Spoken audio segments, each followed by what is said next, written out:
Assalamualaikum warahmatullahi wabarakatuh. Alhamdulillah wa syukurillah la haula wa la quwwata illa billah. Asyhadu an la ilaha illallah wa asyhadu anna Muhammadan abduhu wa rasuluh. Allahumma shalli ala Muhammad wa ala ali Muhammad.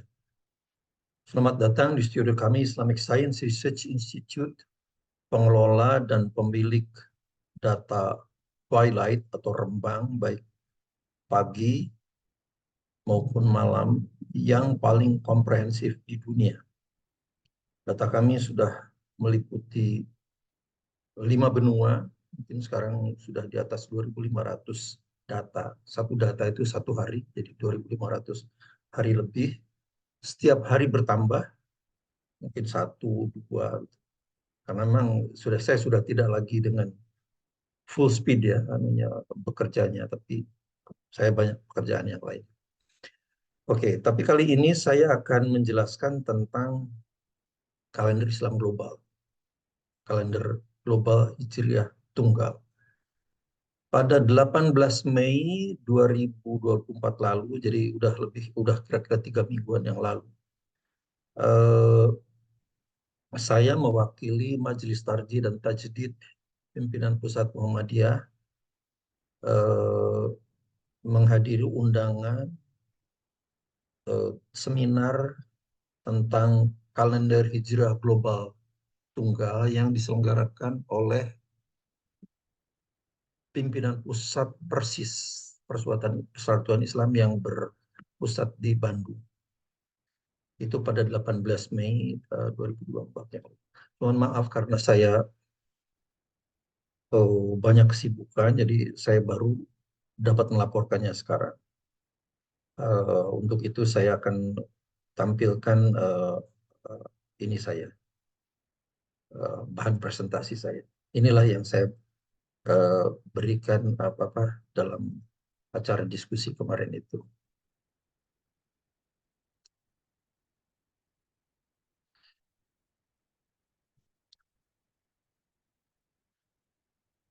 Ya, judulnya adalah uh, menyongsong penggunaan kalender hijrah global tunggal Muhammadiyah. Nah, jadi memang kami Majelis Tarjih dan Tajdid itu ini Majelis Tarjih dan Tajdid pimpinan Pusat Muhammadiyah memang diundang eh, diminta untuk memberikan eh, penjelasan apa sebabnya apa sebetulnya kalender hijrah global tunggal itu. Cuman memang saya punya kesan bahwa eh, pada itu apa itu oleh halayak oleh peserta panel yang lain itu saya merasa seolah-olah dihakimi lah gitu ya oleh mereka karena menurut menurut kebanyakan para panelis yang lain itu perbedaannya dengan pemerintah akan semakin sering. Itulah sebabnya saya hanya diberi waktu 15 menit tadi.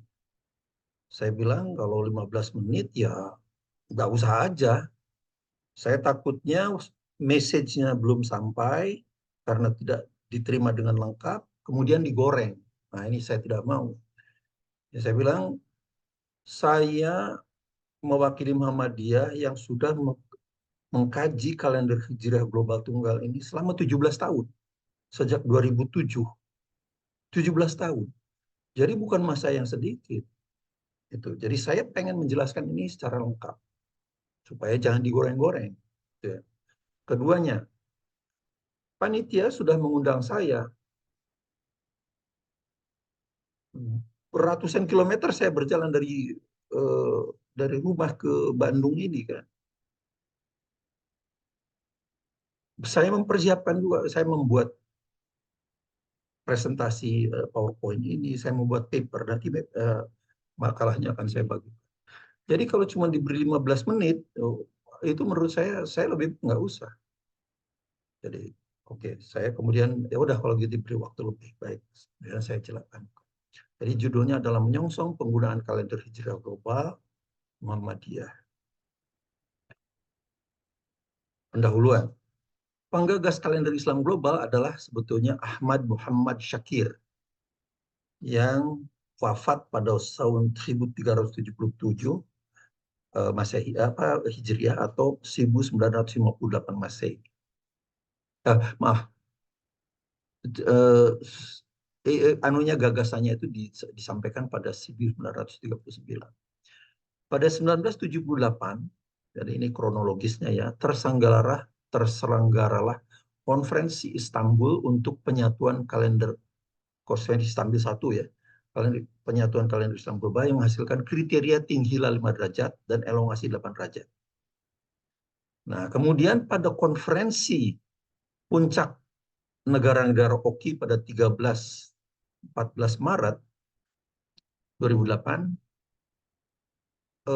terbitlah deklarasi Dakar.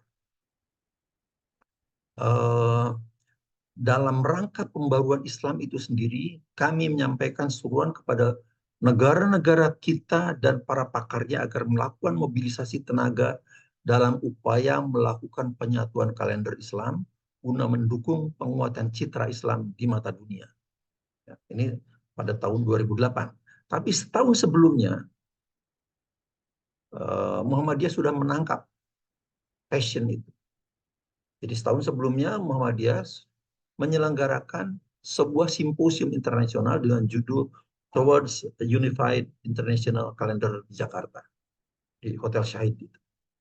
Karena saya sendiri salah seorang pembicaranya pada saat itu. Diundang para pakar ilmu falak internasional, diantaranya adalah Profesor Ilyas dari University Science Malaysia dan Muhammad Odeh yang membuat program Accurate Times itu dari ICOP ya, ICOP dan Jordania. Kemudian sampai di sini deklarasi internasional sudah dilakukan. Kriterianya sudah tersedia, namun implementasi teknisnya masih belum jelas. Jadi ibaratnya undang-undangnya sudah ada, tapi PP-nya itu belum ada, peraturan pemerintah.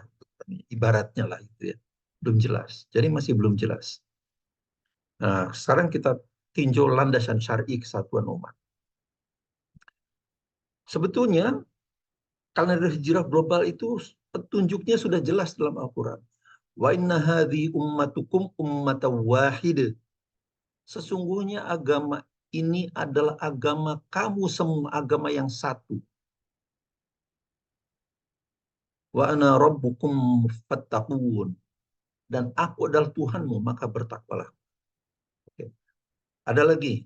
Ini adalah Al-Mu'minun 52. Kemudian Al-Anbiya 92. Inna hadhi ummatukum ummatan wahid. Ya. Sesungguhnya agama ini adalah agama kamu semua, agama yang satu. Ya. Kemudian ini, wa ma arsalna illa rahmatan lil alamin. Dan tidaklah aku mengutusmu, kata Allah pada Nabi Muhammad, kecuali untuk menjadi rahmat bagi seluruh alam. Al-Anbiya 107. Nah, ini adalah hadis dari Abu Hurairah. An Abi Hurairah sallallahu alaihi wasallam qala saumu yauma tasumun. Puasa itu hari semua kamu berpuasa. Jadi kalau berpuasanya hari Rabu, ya di seluruh dunia hari Rabu. Kan gitu, mulainya hari Rabu. Rabunya mulainya di Indonesia lebih awal daripada di Arab Saudi. Ya, tapi harinya sama. Gitu. Jadi, dan ini beridul fitri juga.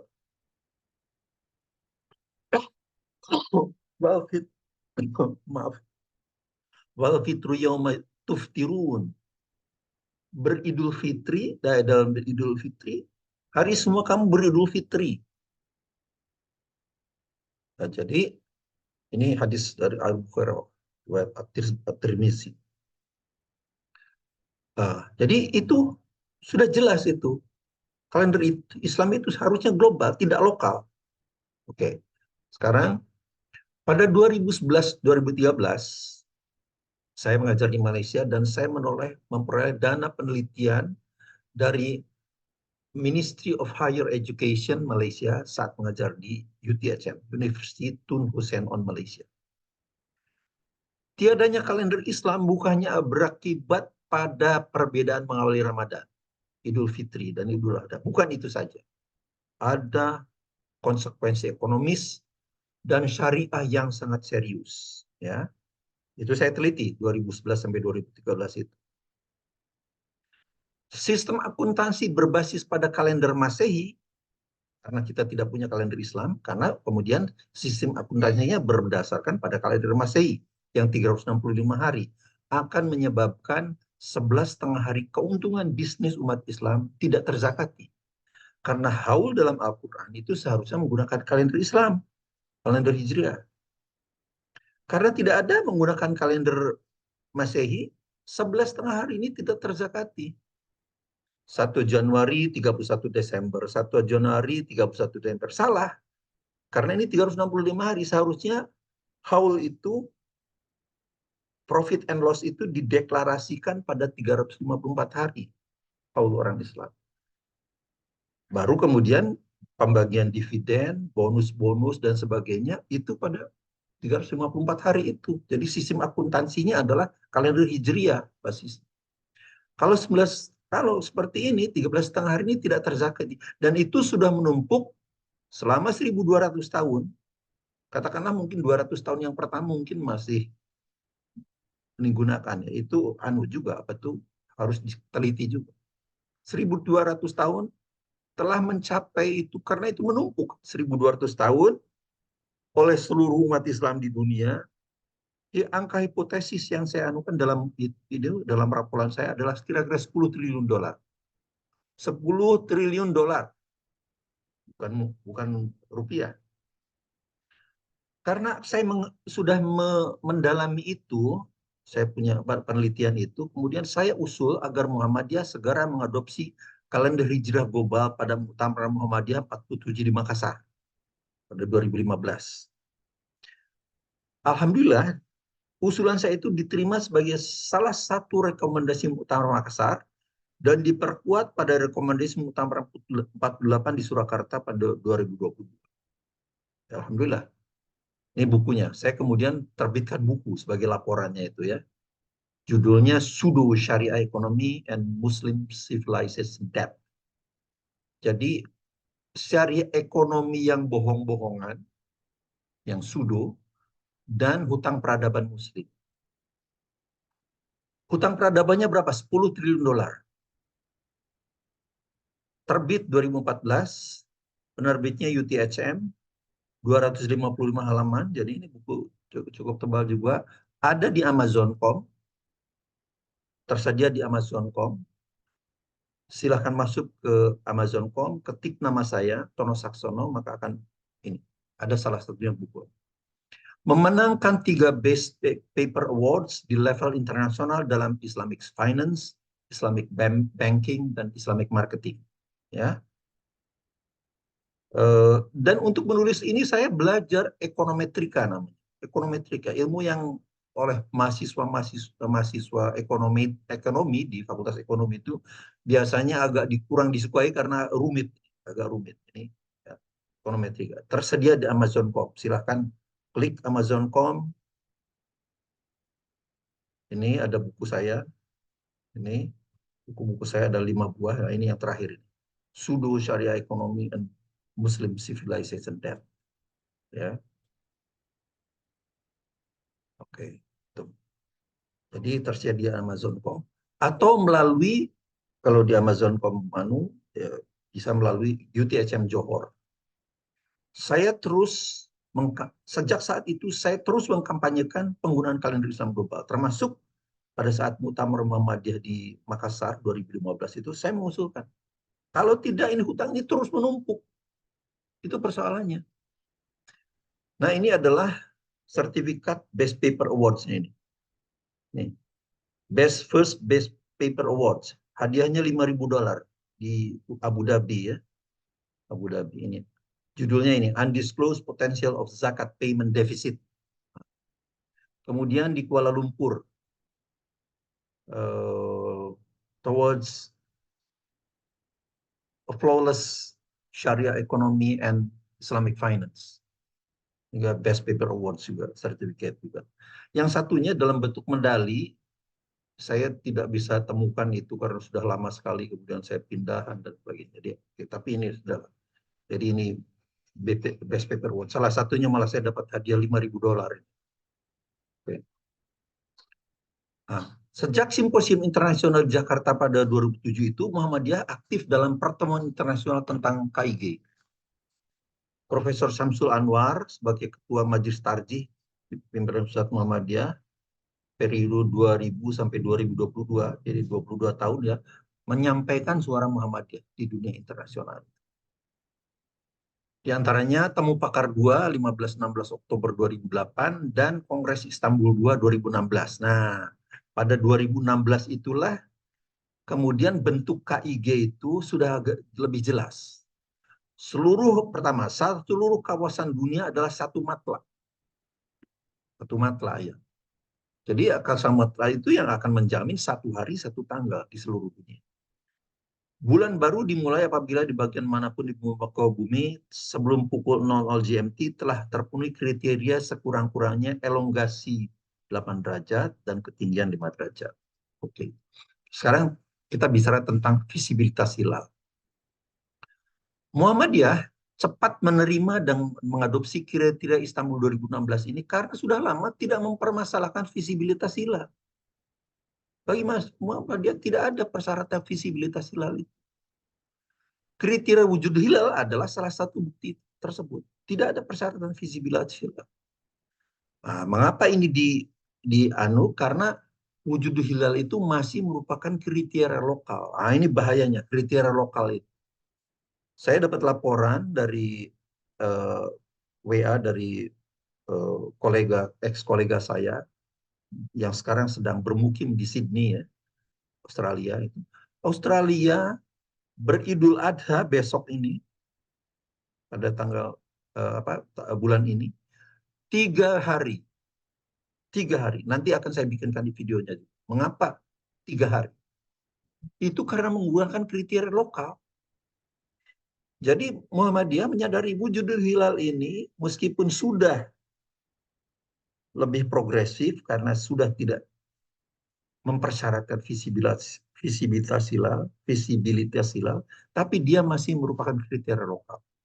Jadi kriteria Istanbul 2016 itu kita adopsi, itu hanya merupakan upscaling kriteria lokal menjadi global. Ya. Hilal tidak harus kelihatan secara lokal saat maghrib karena tidak ada korelasi antara ukuran hilal dengan ketinggian hilal di atas ufuk. Tidak ada korelasi. Nanti akan saya tunjuk. Nah, sekarang ini sudah pernah juga saya berkali-kali saya elongasi satu-satunya parameter visibilitas hilal. Ya. Ini adalah penulis-penulis berapa nih? 1, 2, 3, 4, 5, 6, 7, 8. 8 penulis terkenal di dunia lah, yang mengatakan bahwa satu-satunya parameter untuk visibilitas hilal itu adalah elongation. Ini Alawi, papernya nanti ada di makalah saya anunya. Itu pada 2022 men-summarize ya. Tabel elongasi sebagai parameter visibilitas hilal. Ini penulis-penulis ini. Menurut Alawi, saya kutip ya ininya, quote unquote ya. They use one parameter for Q-send visibility. Mereka, artinya mereka ini penulis-penulis ini, menggunakan satu parameter untuk visibilitas hilal, yaitu elongation, which is distance in degrees, jarak dalam derajat busur antara bulan dan matahari. Ini syarat-syaratnya cuma memang berbeda-beda pada saat itu. Oke. Jadi tidak ada ketinggian hilal itu, tidak ada. Nah, diduga Ilyas lah yang kemudian menambahkan parameter itu. Nah, menambahkan parameter itu. Sehingga kemudian kriteria yang diadopsi oleh kriteria MABIMS itu kan ada ketinggian hilal dan elongasi. Nah, ini yang perubahan fase elongasi adalah perubahan fase bulan. Nah ini adalah Yasin 37 sampai 40. Ini yang apa saya anukan adalah ini.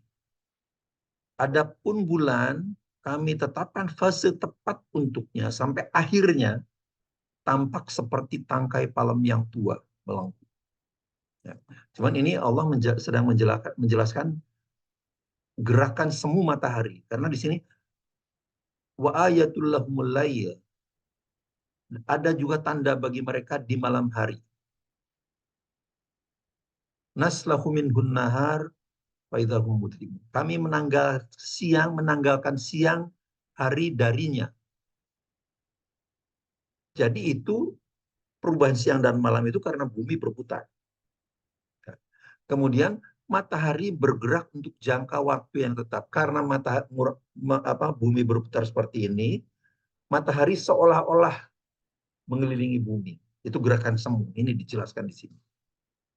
Kemudian di sini, adapun bulan kami telah menetapkan fase tepat untuknya. Sampai akhirnya seperti palem tua yang melengkung. Jadi manzilah terakhir itu adalah berbentuk urjunil qadim. Jadi ini. Nah, pada saat urjunil qadim ini bukanlah untuk matahari mengejar bulan. Jadi matahari belum berhasil mengejar bulan pada saat urjunil qadim itu. Jadi pada saat matahari berhasil mengejar bulan, itulah akhir dari manzilah. Terakhir itu. Akhir dari manzilah terakhir. Which is, apa itu? Ijtima itu. Ijtima. Ya, jadi ini pendefinisian yang sangat luar biasa. Saya berikan anunya seperti ini.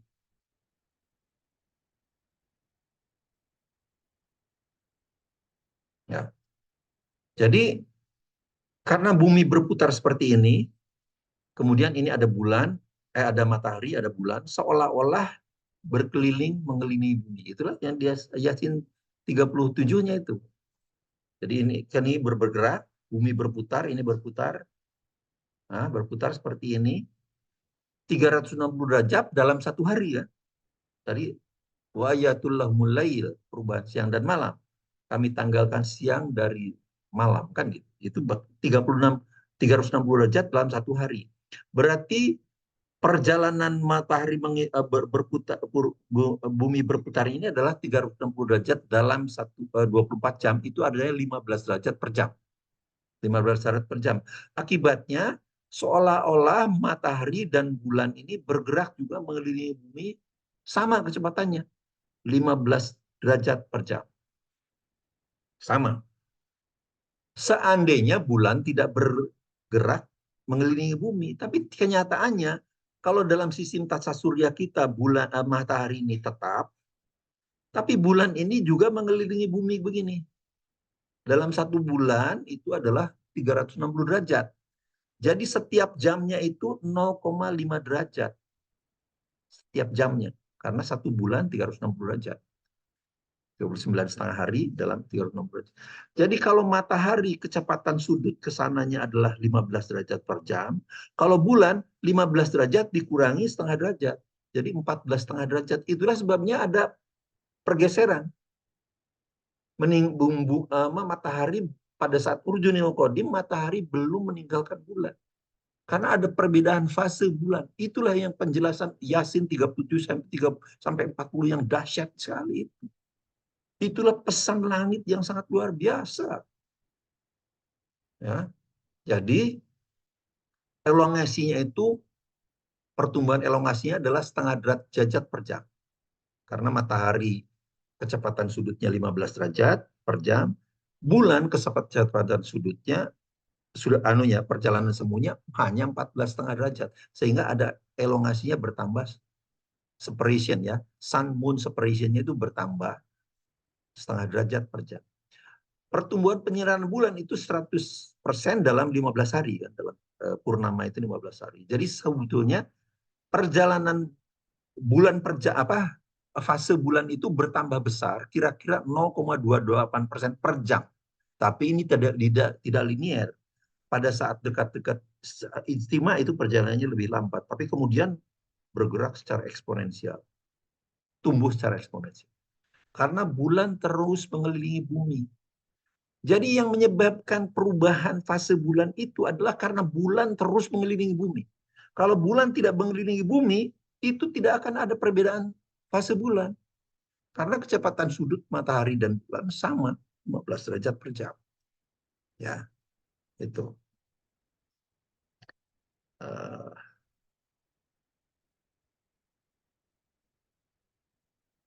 Oke, jadi itu kita tinggalkan. Sekarang fenomena global lokal itu tidak boleh menganulir fenomena global. Nih, ini adalah fenomena global. Fase-fase bulan itu yang tadi saya jelaskan akibat perubahan, akibat bulan mengelilingi bumi secara fisik, itu menyebabkan fase-fase bulan. Fase dasar ijtima ini antara 8 Mei 2024 sampai 13 Mei 2024. Yang satu di Jakarta, yang di atas ini, yang di bawah ini yang Greenwich. Greenwich itu di dekat London ya.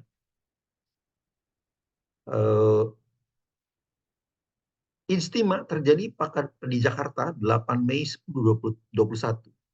Kalau di Greenwich itu terjadi pada 8 Mei sama pukul 4.21 karena perbedaan antara Jakarta dan Greenwich itu 6 jam. Jadi kalau 10.21 dikurangi 6, 4.21. Jadi artinya ijtima yang di sana di Jakarta itu di detik yang sama terjadi ijtima di Greenwich. Cuman kalau di sini pukul 4.21 di sana 4.21. Sebelum matahari terbit kita sudah siang. Sekarang kita lihat first quarter moon. First quarter moon itu kalau yang penyinarannya 50% seperti ini. Terjadi di Jakarta 15 Mei pukul 18.48. Di Greenwich 15 Mei juga pada 12.48. Bedanya berapa? 6 jam. Jadi ini di detik yang sama juga. Ya. Jadi itu adalah fenomena global. Padahal hilal itu kan antara ini dan ini setelah terjadi ijtima kemudian bagian bulan yang tersinari itu membesar sampai menjadi setengah lingkaran seperti ini. Jadi kalau ini global, ya pasti yang di antaranya itu pasti global juga lah. Fenomena global pasti. Ya, pasti itu. Jadi kalau ada hilal dimanapun di muka bumi kelihatan, ya di kita juga ada hilal itu. Cuman di kita mungkin malam hari, mungkin siang hari tidak kelihatan kan gitu. Tidak kelihatan, tapi dua-duanya sama, di detik yang sama. Nah, sekarang dunia telah meninggalkan visibilitas. Ya. Pada 1980-an, dunia menggunakan teknologi visibilitas bintang untuk keperluan navigasi. Dunia ya. Masyarakat ilmu pengetahuan. Oke. Menyatukan kerangka global yang akan digunakan untuk mempersatukan kenampakan detil wilayah bumi ke dalam sebuah sistem koordinat tunggal. Peta lah gitu ya. Ya. Saya mengalami teknologi ini. Saya mengalami teknologi ini. Karena saya praktek menggunakan teknologi ini melalui mata kuliah yang dinamakan Geodetic Astronomy pada spring quarter ya, musim semi di tahun 1982 di Ohio State University, Amerika Serikat. Tapi teknologi ini sebetulnya sudah mendekati obsolete, mendekati obsolete itu, punah, mendekati punah. Mengapa? Ya sebelum itu pada musim spring itu, pertama itu karena kita melihat bintang, visibilitas bintang, kita harus mengamati bintang lah gitu ya. Jadi harus malam hari, karena bintang siang hari tidak kelihatan. Kalau di musim semi itu, kalau malam itu di Midwest di Amerika Serikat itu, kalau malam dingin sekali, bisa di bawah 0 derajat itu. Kalau di 0 derajat, bisa -2, -3 gitu. Jadi dingin sekali. Kalau siang panas, itulah yang menyebabkan pohon-pohon bersemi, bunga-bunga bersemi, mekar. Ya. Harus malam hari karena bintang tidak kelihatan pada siang hari. Tugas saya menentukan lintang dan bujur sebuah titik di atap kampus kami di Edith Coggins Hall di 158 Neil Avenue di Columbus, Ohio. Ya. Singkat cerita, kelitiannya kira-kira 0,01 detik hasilnya ya. Itu kira-kira sama dengan 30 cm di permukaan bumi, kira-kira ekivalen.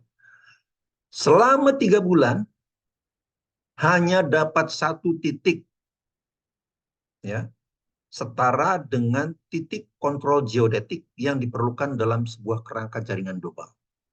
Selama 3 bulan, satu titik. Saya berdua dengan teman orang Taiwan. Dengan titik kontrol itulah kemudian sekarang orang bisa membangun Google Earth, Google Map.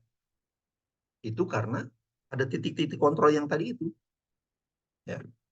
Oke. Dalam satu sistem, diintegrasikan dalam satu sistem. Itulah sebabnya kita melihat Google Earth dan Google Map itu seolah-olah bumi itu dalam satu sistem koordinat. Seamless. Nah, mengapa kami sebutnya di mahasiswa di kelas itu tidak suka dengan pelajaran itu? Mengapa? Karena kita sudah beredar di publikasi-publikasi ilmiah pada 1973, ingat kami berpraktek kan pada 1982. Pada 1973 Department of Defense, DoD, Amerika Serikat menginisiasi proyek yang dinamakan Global Positioning System. Dengan dana awal adalah 12 miliar dolar. Global Positioning System, GPS yang kita kenal itu. Nah, kemudian selesai pada 1993, jadi 20 tahun. Mulainya tahun 73, selesai 93. Nah, jadi kalau kami praktek pada 1982 itu karena memang kita belum tahu kan ini bakal berhasil atau enggak. Gitu. Jadi kita tetap berpraktek itu. Selesai pada 93 dengan beroperasinya 24 satelit GPS yang mengorbit bumi pada ketinggian 20.000 km kira-kira. Oke. GPS adalah Satellite Based Radio Navigation System yang menyediakan geolocation dan informasi waktu yang dapat diterima oleh GPS receivers dimanapun di atau dekat permukaan bumi. Dekat permukaan bumi misalnya pesawat, itu ada GPS receivernya sehingga tahu lokasinya di mana pada saat kita terbang di pesawat itu. GPS teknologi telah merubah peradaban umat manusia. Ingat ini, berubah. Tidak ada satupun aktivitas umat manusia yang tidak terdampak oleh GPS.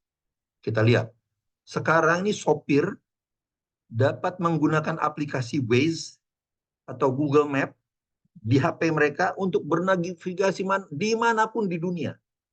Dimanapun di dunia. Ya, dimanapun di dunia. Padahal saya berpraktek 3 bulan cuma dapat satu titik. Sekarang orang tidak perlu tahu bagaimana kompleksitas teknologi itu. Supir itu berselancar dengan Waze. Belok kiri, belok kanan, 500 meter lagi belok kanan, 200 meter lagi U-turn. Nah, jadi itu. Jadi merubah peradaban umat manusia. GPS itu, teknologi GPS itu. Kita dapat memasang aplikasi Adhan di HP kita. Taruh di rumah kita di Jakarta, kita kita berkunjung ke mana, ke Mesir misalnya, ke Kairo misalnya, otomatis dia waktu sholat Anda jam sekian, waktu lokalnya. Itu karena ada di GPS. Di HP kita otomatis dapat mendeteksi keberadaan kita sehingga kita tahu kapan waktu sholat di lokasi baru itu. Tidak harus merubah-rubah settingnya, tidak usah. Aplikasi Runkeeper. Saya kalau jogging, saya bawa HP Runkeeper itu, Anda sudah berjalan sekian menit, kecepatan Anda sekian sekian menit per kilometer. Anda sudah menempuh sekian kilometer. Itu bisa dilakukan oleh semua orang yang tidak ngerti GPS pun, kan gitu. Dan itu dalam 1,5 jam saja kita dapat ribuan titik itu. Padahal dulu tahun 92 saya cuma satu titik selama 3 bulan. Bayangkan itu. Jadi itu merubah, GPS sudah merubah peradaban umat manusia. Para ahli geodesi meninggalkan visibilitas bintang. Ya toh? Jadi teknologi yang dulu saya praktekkan itu udah hilang, sudah obsolet, punah. Orang beralih ke GPS. Insinyur dapat mengukur berapa sentimeter pengukuran kota Jakarta setiap tahunnya karena GPS. Jadi GPS telah membuat kita lebih paham atas pertumbuhan fase-fase bulan yang terjadi di seluruh wilayah bumi, di seluruh wilayah bumi. Setiap saat, setiap detik, setiap menit kita tak tahu karena teknologi GPS itu. Karena perbedaan waktunya kita tahu. Coba Anda masuk ke stellarium, gunakan stellarium. Sangat menakjubkan sekali. Dengan pendefinisian perbedaan waktu lokal sesuai dengan zona waktunya. Kemajuan sains telah memungkinkan kita untuk menghitung perubahan fase bulan pada setiap menit. Setiap menit kita tahu perubahan fase bulan itu. Jadi tidak harus dilihat. Aplikasi berupa animasi yang sangat akurat disediakan oleh para pengembang dengan sangat menakjubkan. Ya. Stellarium itu sangat luar biasa sekali. Nah, sekarang saya bandingkan anunya. Department of Defense itu initial cost-nya membuat teknologi GPS itu pada 1973 biayanya ada 12 miliar dolar. Kalau dirupiahkan itu menjadi 180 triliun. Ya, jadi ini initial cost pada 1973. Kemudian 1993 berhasil. Setiap tahunnya setelah 93 ada biaya perawatan, maintenance-nya itu. Maintenance cost-nya itu adalah 1,8 miliar per tahun. Jadi per tahunnya adalah 27 triliun rupiah. Kalau 30 tahun berarti sudah 810 triliun. Jadi total yang sudah dikeluarkan oleh pemerintah Amerika Serikat itu adalah 990 triliun. Ini cukup buat bangun dua IKN ini, ibu kota negara kan. Ini total cost-nya. Ini baru yang dikeluarkan oleh pemerintah Amerika Serikat. Bagaimana tentang orang masyarakat dunia yang sudah membuat stellarium, membuat Runkeeper, membuat Waze, membuat Google Map, dan aplikasi lainnya. Berapa ribu triliun itu. Jadi sekarang sulit dimengerti jika umat Islam baru percaya ada hilal kalau kelihatan. Sementara Amerika Serikat membiayai proyek senilai 2 IKN supaya jangan tergantung pada visibilitas bintang. Jadi sungguh sangat sukar dipahami. Ya, ini saya kemukakan ini waktu di seminar di Persis itu. Sekarang memahami kaidah syar'i melihat hilal. Kata ro'ah yang menjadi ruqyat itu muncul 380 kali dalam Al-Quran. Dengan simulasi random sampling, Excel, yang berarti melihat dengan mata itu hanya 12% saja. Selebihnya berarti berpikir, merasakan, memahami, memperhatikan, mengetahui, dan sebagainya. Jadi yang melihat dengan mata itu hanya dengan 12% saja. Ini saya bikin random samplingnya. Ini saya bikin sampel pakai Excel ya, random sampling di Excel 328, throw pada satu semacam pot lah gitu. Kemudian diambil 5 secara random oleh Excel tapi merasakan, memahami ini. Ini ayatnya. Surat Al-Baqarah ayat 246, kata kedua dari ayat ini. Perhatikan. Ini dari ini 5 jadi 25 muncul cuma tiga kali aja nih yang melihat dengan mata. Jadi hanya 12% itu. Jadi nah sekarang iluminasi bulan dan visibilitasnya. Ini sudah saya sering anukan. Jadi saya anukan salah satu aja ini anunya.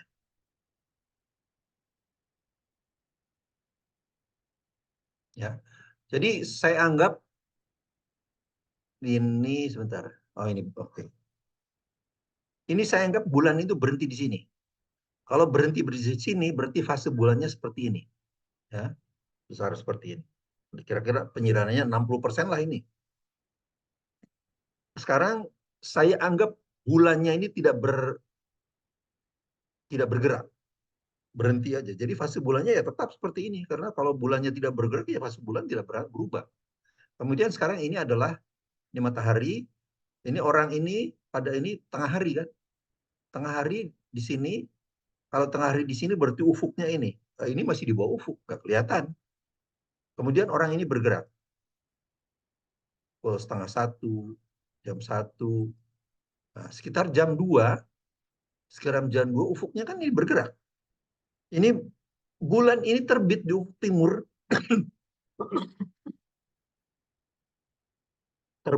terbit di ufuk timur. Bulannya sebesar ini.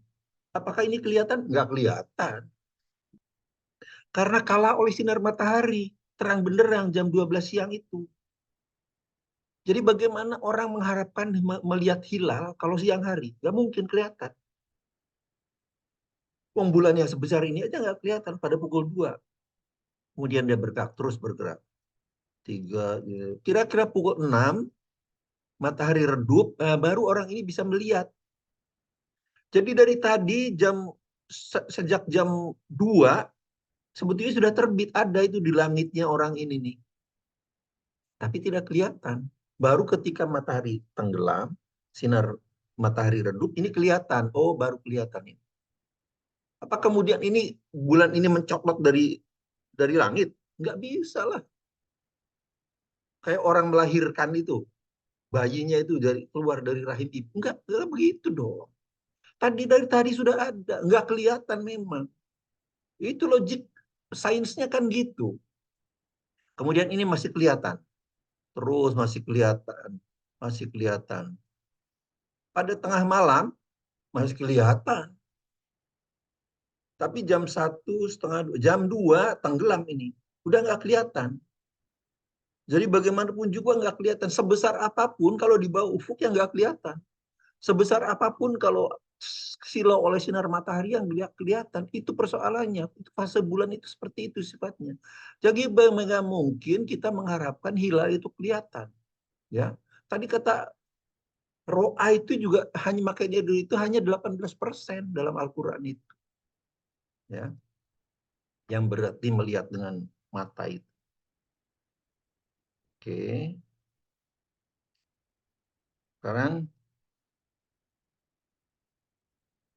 Sekarang ini bab keempatnya, kalender Hijriah Global Tunggal pada awal Ramadan 1445 Hijriah real. Nah, ini yang saya berikan kasusnya ya. Data astronomis air Syakban 1445 Hijriah di Merauke, Indonesia. Mengapa saya Merauke? Karena Merauke itu ketinggian hilalnya saat maghrib pasti paling rendah di Indonesia. Bertepatan dengan 10 Maret 2024. Istimewa di Merauke ya. Merauke itu UTC plus 9, GMT plus 9. Pada pukul 18. Padahal mataharinya sudah tenggelam 17.55. Jadi kata-kata jadi istimanya itu 5 menit setelah matahari tenggelam. Bulannya juga tenggelam pada 17.55, beda detiknya aja. Jadi ketinggian hilal pada saat maghrib pada 10 Maret di 2024 lalu adalah minus 1,1 derajat. Di bawah ufuk toh, di bawah ufuk. Penyindarannya berapa? 0,04%. Nah inilah yang tadi akibat kita punya GPS segala macam itu orang sudah bisa menghitung berapa ketebalan hilalnya, 0,04%. Nah persoalannya kemudian pertanyaan, haruskah kita istiqmal satu Ramadannya jatuh pada 12 Maret? Itu berarti 11 Maret adalah masih 30 Sya'ban. Jawabannya tidak kalau jawaban straightforward-nya ya. Nah ini sekarang saya lihat tunjukkan ini. Ini adalah grafik penyinaran bulan ini. Ini ijtima'nya kan ini. Ijtima' pada pukul 18. Di Merauke ya. Ini Merauke. Ini Merauke. Nah, kita sedang menganalisis Merauke. Pada saat sebelum ijtima itulah ini urjunil qadim ini. Menurun sehingga paling rendah adalah pada saat ijtima. Selalu paling rendah. Tapi begitu setelah ijtima selesai dia naik ini, naik fase bulannya apa penyinaran persentase penyinaran bulan. Sementara ini ketinggiannya. Jadi kalau penyinaran bulan ini membacanya di sebelah kanan ini, tadi 0,4% itu kan pada saat ijtima itu kan di sini 0,04%. Nah, ketinggiannya pada saat itu ini kan 0 nih, negatif cuma 1,1 derajat. Coba ini lihat, ini turun, yang ini naik, ketinggiannya ini naik ini. Pada penyinarannya turun. Ini turun, ini memang turun terus. Tapi ini masih turun, ini naik, ini malah. Jadi yang ini tinggi hilal, ketinggian hilal di atas ufuk, ini membacanya di sini, moon altitude. Kalau penyinaran membacanya di sini. Gak rumit memang.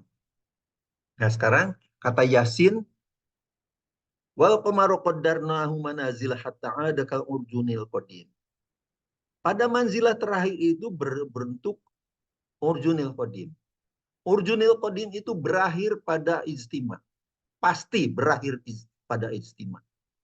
Tapi kemudian kalau ini bukan hilal karena negatif kan gitu. Mabim itu kan persyaratkan itu. Kalau ini bukan hilal karena negatif. Ini pada 11 Maret 10 Maret ya, 10 Maret. Ini bukan ini. 11 Maretnya kan ini pukul 24. Kemudian Mabim baru percaya bahwa hilal itu setelah maghrib pada 11 Maret di sini. Lah terus kalau yang ini apa ini namanya? Kalau ini yang dianggap fase pertamanya dari bulan Ramadan, kalau ini apa ini? Daerah yang tidak bertuan ini kalau seperti itu. Jadi kalau Anda mengatakan kita harus melihat hilal karena ta'abudi, karena kita taat pada Nabi Muhammad. Tapi bertentangan dengan Yasin persoalannya kan gitu. Yasin bilang urjunil qadim pada saat manzilah terakhir. Setelah manzilah terakhir itu pasti fase bulan pertama lah gitu. Kalau Anda baru percaya di sini, berarti ini apa dong? You tell me, apa ini? Daerah tidak bertuan. Kan naif sekali itu. Nah sekarang untuk memperjelas, ini fungsi ini saya bikinkan fungsi matematiknya. Saya hitungkan fungsi matematiknya. Iluminasi hilal sebagai fungsi umur bulan. Jadi fungsinya seperti ini, agak kompleks juga ya. Jadi eh, ini anunya matematiknya lah gitu ya. Saya kira saya tidak usah terangkan karena ini agak rumit. Tapi intinya adalah nanti saya bikinkan tabel. Ini Merauke lagi ya, ini Merauke. Pada saat T0 itu adalah ijtima pukul 18. Ketebalan hilalnya 0,04%. Ya, tadi sudah dianu. Ketinggian hilalnya minus 1,1. Di bawah ufuk ini. Ya memang ini nggak bakal kelihatan lah ini. Tapi pada setiap jam itu bertambah besar kan gitu. Tadi kan grafiknya bertambah besar. Pada pukul 4 menjelang subuh itu, pukul 4, ketebalannya berapa? Sudah 0,29%. Ini kan 7 kali dari ini. 0,29 dibagi 0,04. 7 kalinya lebih. Inilah dalam sidang isbat dengan Menteri Agama itu saya katakan, saya tanyakan, Pak Menteri, mohon dipertimbangkan. Nanti malam itu pukul 4 dan nanti besok pagi itu menjelang subuh, ketebalan hilal itu sudah 0,29%, 7 kali lebih besar dari ini. Memang ketinggiannya negatif 32,3 derajat di bawah ufuk. Tapi apa ini bukan hilal? Lah kalau ini bukan hilal apa itu? Padahal kata Yasin 39, wa qamaru qaddarnahu manazila hatta ada kal urjunil qadim. Manzilah terakhir adalah urjunil qadim. Manzilah terakhir berakhir pada saat ijtima. Jadi ini sudah hilal ini, sudah hilal.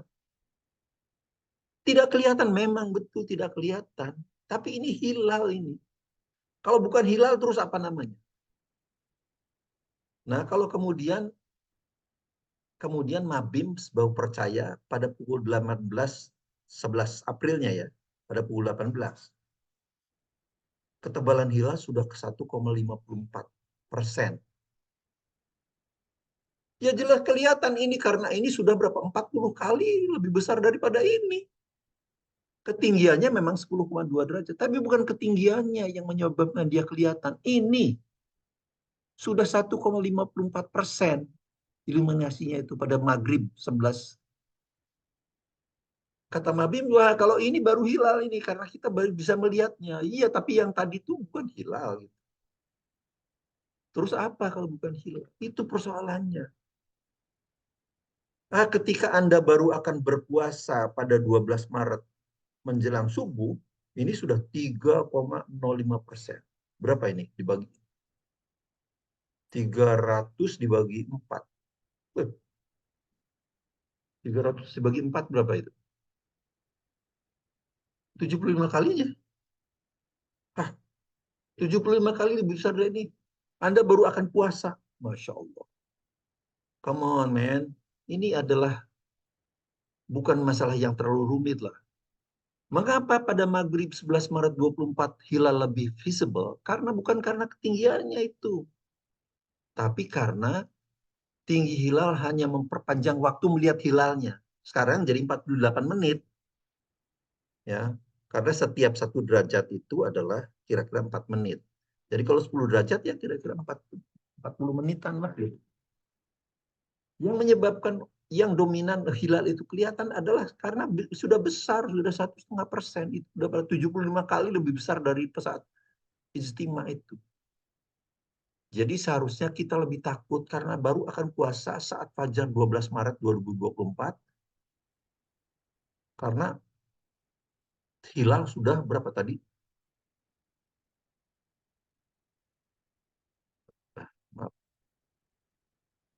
3,05%. 75 kali lebih besar dari ini. Ya, Masya Allah. Karena sinar penyiraman bulan sudah 3,05%, meskipun di bawah ufuk memang. Nah, kalau misalnya Anda akan mengatakan bahwa, lah ini baru hilal, sumuli ru'yatihi. Sumuli ru'yatihi, hilalnya mana? Kalau ini kan di bawah ufuk, 45 derajat di bawah ufuk. Hilalnya mana? Jadi bukan kelihatan, tidak kelihatan itu. Jadi kalau kelihatan pada saat maghrib adalah untuk meyakinkan bahwa hilal itu sudah ada. Kan itu sebetulnya. Karena kalau pada saat sumuli ru'yatihi, hilalnya tidak kelihatan kok ini. Saat mau berpuasa itu. Jadi banyak sekali keanehan lah yang kalau kita harus melihat hilal. Ya. Jadi kita analisis kalender hijriah global. Ya. Checkpoint di ujung barat bumi saya ambil di Seattle, Washington ya. Pada saat maghrib, tapi kemudian tapi ada checkpoint juga di bumi bagian timur, Gisborne, New Zealand. Nah di Seattle di ujung barat itu pada saat maghrib di sini maghribnya adalah pukul 18-an kira-kira, ketinggian hilalnya 7,9 derajat, elongasinya 9,2. Ini 7,9 lebih besar dari 5, ini lebih besar dari 8. Jadi secara astronomis ini memenuhi kalender hijriah global tunggal, persyaratan kalender hijriah global tunggal. Oke. Tapi kita harus cek yang sebelah timurnya. Sebelah timurnya ternyata di Gisborne ya, ini Gisborne, ini dari time and date ya. Ijtima terjadi di Gisborne pada pukul 22. Ini kan berarti sebelum subuh. Jadi terpenuhi juga di timur. Jadi artinya checkpoint di ujung barat Seattle terpenuhi. Lebih besar dari 5 derajat, ketinggiannya lebih besar dari 8 derajat elongasinya. Di ujung timur terpenuhi saat ijtima sebelum fajar. Jadi itu menjamin bahwa semua wilayah di muka bumi terjadi distribusi hilal. Pada saat orang akan berpuasa, pada saat subuh itu hilal sudah ada. Itu sebetulnya. Sehingga menyebabkan ada jaminan 1 hari, 1 tanggal di seluruh wilayah bumi. Itu. Oke, ini sudah saya jelaskan. Nah, jadi meskipun tinggi hilal hanya -1 derajat saat maghrib di Merauke, 10 Maret, syah menurut kalender hijrah global, akhir Syakban 10 Maret. Berarti satu Ramadan di seluruh dunia adalah 11 Maret 2024. Menurut kalender hijrah global tunggal. Nah, sekarang kita lihat kondisi hilal di Merauke saat maghrib di Seattle. Ya, maghrib di Seattle, di Merauke bagaimana kondisi hilal? Ini adalah di Seattle. Ya, tadi sudah saya berikan ini. Berapa ketinggiannya adalah 7,9 derajat, elongasinya 10,2 derajat kan? Oke. Tapi Seattle itu adalah GMT -8. Sedangkan Merauke adalah GMT +9. Jadi saat maghrib di Merauke, jadi perbedaannya kan 17, maaf, saat maghrib di Seattle, di Merauke itu sudah pukul 17 jam lebih dulu kan. Jadi ini 12 jam sampai di sini, tambah 5 jam ke sini, kira-kira jam 11 siang di sini nih. Tapi sudah masuk 11 Maret. 11 Maret. Karena 17 jam lebih awal kan. Ini GMT -8 di Seattle, Merauke GMT +9. Jadi di Merauke pada saat itu udah 11 Maret pukul 11 siang. Hilalnya ya tidak kelihatan. Pasti tidak kelihatan karena ini jam 11 siang. Tapi ketebalannya berapa ini? Lihat 0, derajat, 8 derajat sama. Karena apa? 0,8%. Sama 0,8%. Sama. Karena ini adalah fenomena global. Tadi sudah saya jelaskan. Hilal yang ada di Seattle ya hilal yang ada di Merauke dan di seluruh dunia. Cuman di Seattle saat maghrib, di Merauke sudah 11 siang. Tapi ini hilal. Nah persoalannya sekarang di Seattle dikatakan wajib hilal karena dia kelihatan. Di Merauke malah haram hilal karena tidak kelihatan. Ini coba di mana logikanya? Di mana logikanya? Come on, umat Islam masa seperti ini sih? Ya pantas aja kita Amerika membangun dengan biaya 2 IKN supaya tidak bisa kelihatan, kita malah bisa ngotot masih pengen kelihatan aja hilal itu kan gitu.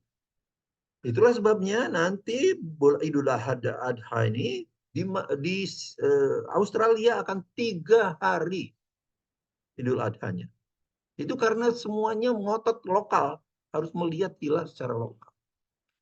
Jadi kesimpulannya, persyaratan tinggi hilal tertentu untuk mengawali bulan Islam adalah sebuah scientific blunder. Jangan ada yang marah. Karena kami ketika dikata-katain astronomi kami usang itu kami tidak marah kok. Paling-paling cuma pikir, kagak ngerti loh. Ya. Ini saya buktikan, scientific blunder.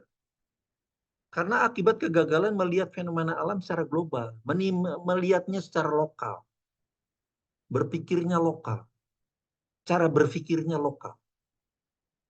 Hanya akan memecah belah umat. Tidak mungkin memiliki kalender Islam. Itulah sebabnya, lihat nanti ini. Australia, Idul Adhanya akan 3 hari. Ada yang 16, ada yang 17, ada yang 18. Luar biasa. Ini memecah belah umat. Ketinggian hilal bukan parameter untuk menjelaskan bahwa hilal sudah besar. Tidak ada korelasi keduanya. Tadi sudah saya tunjuk. Jadi mohon maaf, saya berharap, saya memohon Kemenag, Majelis Ulama, dan semua umat Islam seharusnya segera mengadopsi kalender Islam global untuk mempersatukan sistem manajemen waktu umat Islam. Utang peradaban yang tadi 10 triliun dolar itu akan terus menumpuk jika kita tidak segera memiliki kalender Islam global. Ya, sekian. Assalamualaikum warahmatullahi wabarakatuh. Semoga bermanfaat.